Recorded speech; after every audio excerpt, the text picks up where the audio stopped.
उसे गलतफहमी हो गई थी कि टॉस जीते हैं तो मैच भी जीते, लेकिन उसे खुद पे विश्वास था कि हारना तय है। यदि टॉस जीतने से ही मैच जीत जाते हैं तो इंडिया लगातार 15 बार टॉस हार चुकी थी, इसमें से बहुत सारे मैच वो हार जाते हैं। टॉस जीतने के बाद ही पाकिस्तान फैंस बौखला रहे थे, उन्हें ऐसा लग रहा था कि हम मैच ही जीत गए। सूर्या ने फिर अपना एटीट्यूड दिखाया, दो घोड़ी के कप्तान से हाथ नहीं मिलाया। तुमने नहीं पूछी थी उस दिन जात, इसलिए हम नहीं मिलाएंगे हाथ। ये दो घोड़ी का नल्ला बुमराह को चैलेंज कर रहा था।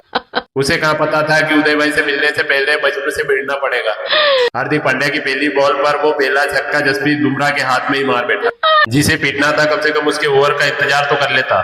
हमें क्या पता था कि तू इतना जल्दी में है, नहीं तो हम पहले बुमराह से ही ओवर करवाते। फिर बुमराह ने अपने पहले ओवर में एक को छक्का किया और केश पांड्या ने लिया, हिसाब बराबर। फरहान ने बुमराह को एक सिक्स लगाया, मतलब शर्मा भी नहीं आती। 2 विकेट गिर गए, फिर भी तगड़ा सेलिब्रेशन। शुरू में 2 विकेट की हिंसा बापू की देखरेख में की गई।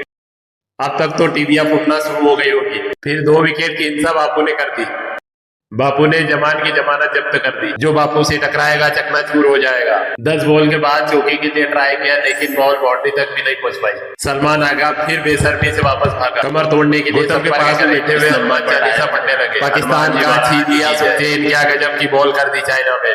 अब तक कुलदीप का अपनी बॉल के लिए अच्छा मिलने के बाद अगली बॉल वापस की। पाकिस्तान के बल्लेबाजों का आना जाना चलता ही रहा, ट्रैफिक जाम कर रखे थे। यूएई के सामने एक ओवर में 3 ना चलता ही रहा, पूरी तरह कमर तोड़ देता है विरोधी। एक एक करके गुस्से में तो बॉल के नहीं कर देगा। इंजीनियर साहब ने भी बेती गंगा में हाथ धो लिए और फही के सामने एक साहिल अफरीदी फिर गुस्से में ड्रेसिंग रूम से आया और बूंद बूंद से घड़ा भरने लगा, लेकिन उनके घड़े में ही छेद था। एक महारथी बुमराह को पीछे से स्वीप लगाकर सिक्स मारने की कोशिश कर रहा था, लेकिन बॉल को उसकी औकात दिखा दी। वो तो लास्ट ओवर में थोड़े बहुत रन बन गए। तिलक की बहुत अच्छी कोशिश रही, लेकिन कैच पकड़ नहीं पाए। गिरते पड़ते थोड़े बहुत रन बना। गिल और अभिषेक शर्मा चाह रहे थे कि अबरार को पहले ओवर दिया जाए, उससे पुराना हिसाब चुकता करना था। सलमान आगा ने एशिया कप शुरू होने से पहले कहा था कि शाहीन अफरीदी दुनिया का नंबर 1 गेंदबाज। उस नंबर 1 गेंदबाज की अभिषेक शर्मा ने धज्जियां उड़ा दी। वो तो गिल आउट हो गया, इसलिए अभिषेक शर्मा का कॉन्फिडेंस थोड़ा सा लो हो गया। शाहीन अफरीदी तारीख बदलने आया, लेकिन अभिषेक शर्मा ने भी साफ शब्दों में कह दिया, बर्थडे बॉय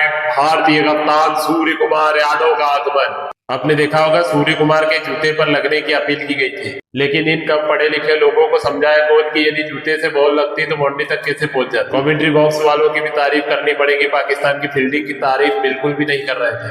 अभी तक पाकिस्तान वालों ने वो फील्डिंग नहीं की थी जिसके लिए वो जाने जाते, लेकिन अभिषेक शर्मा ने साफ शब्दों में कह दिया कि तारीफ छोड़ा और वो अपने पुराने अंदाज में लौटा है। फिर ताजा हो गया जो तुमने दिया था हमें गम, आज भी नजरों के सामने घूमता है।